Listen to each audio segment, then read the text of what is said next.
Hello, this is Carla from Locks Life and Love. Today we are going to talk about self-care tips that you can practice this year. These are some things that I've done, five things I'm going to talk about, but of course, there are way more things that you can practice other than the five things I'm going to share with you today. The first thing I'm going to share with you is doing a digital detox.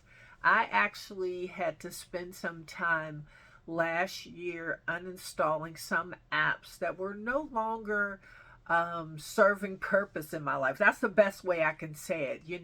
There was just too much going on in the app, too much negativity. And so I literally had to uninstall the app for my own mental health sake.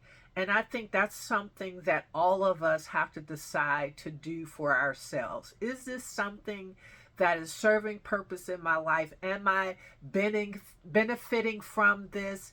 And if not, then you have to take the step to move on from there. The next thing I would say is regular movement, getting up and moving. I work from home again, and it's, easy to be stagnant, to sit in front of the computer all day with limited movement. And so, one of the things I did, it's cold out, it's actually snowing here today. I decided to invest in a walking pad. And so, at any given time, I can get up and go and walk on my walking pad. Now, I will say that sometimes I actually have to set a timer because I can get so involved in the work that I'm doing that I'll forget that I need to get up. So, using the walking pad, even if you don't have a walking pad, you can literally walk around your house. If you're a stay at home mom or if you work from home, there are also channels on YouTube that you can watch that will help you with walking and exercising. Any way that you can do some sort of movement, it's so much better for you when you can get up and do those things. And as I said, sometimes you really do have to set that timer because if you're like me, you tend to be a workaholic and you'll keep working until you either have to go to the bathroom or your stomach is growling. But sometimes it just helps if you will set a timer. You can get up, you can take a break, you could take a little walk, you could drink some water, so you actually are moving. And while I'm talking about drinking water, the third thing I would say is to nourish your body. Make sure that you're feeding your body what it is you need. Healthy snacks.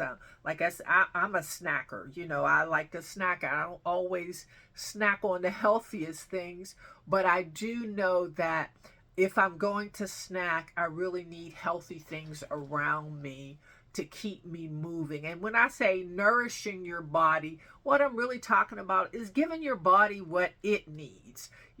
Not always what your palate needs, because a lot of times what we are feeding ourselves is what our palate needs instead of really what our body needs.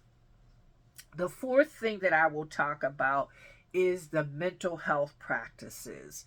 What I do is I like to meditate in the morning before I even get out of bed. I just like to be grateful, just to be thankful for seeing another day, for the opportunities that the day is going to bring me. And sometimes I will journal when I get up because there's a thought that's in my mind, and before it leaves my mind, I want to focus on it. It could be some answers that I'm looking for during the day, and simply because I take the time to write them down, as that day begins to process and progress, I can actually pull back out my journal and say, oh, here's an answer.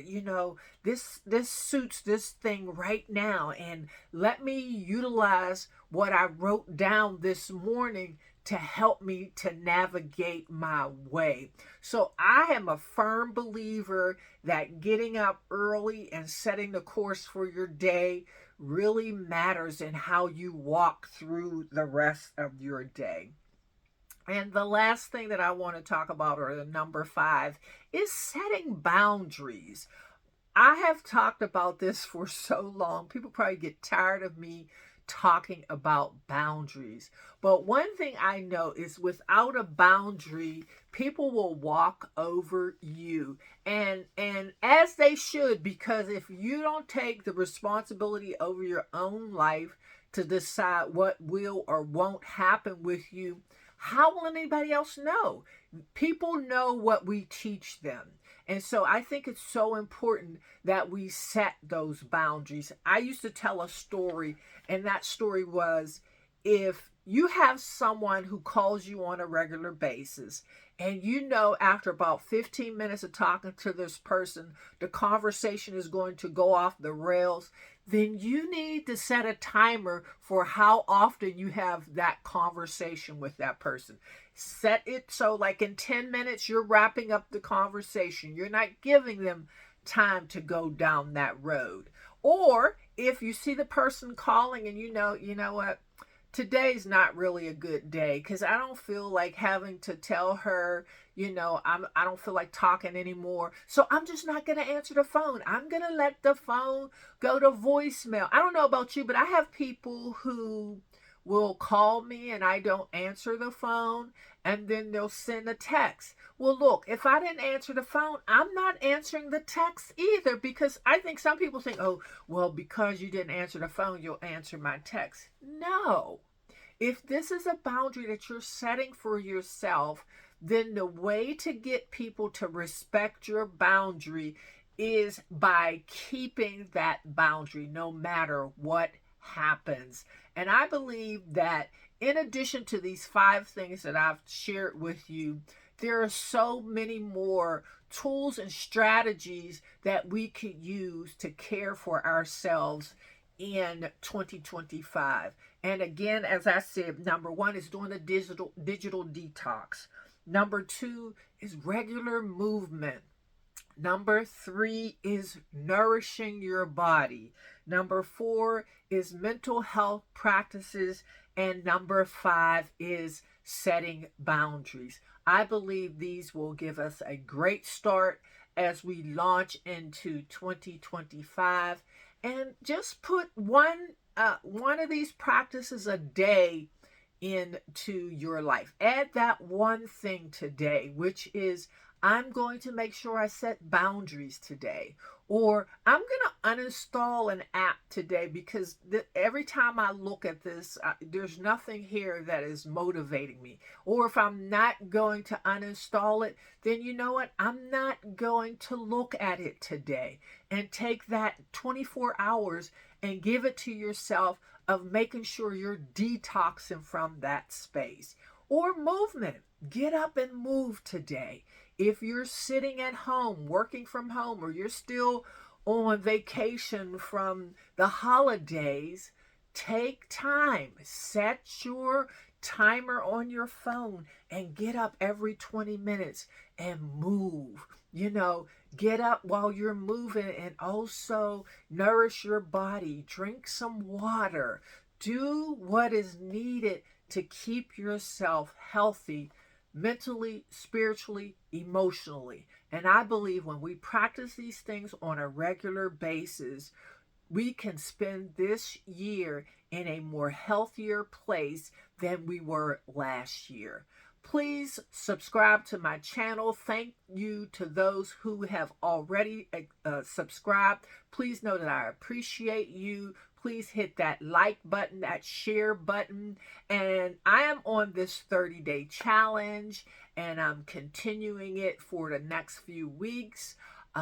So I will be back to see you tomorrow. Have a great day, everyone, and I'll talk to you again tomorrow.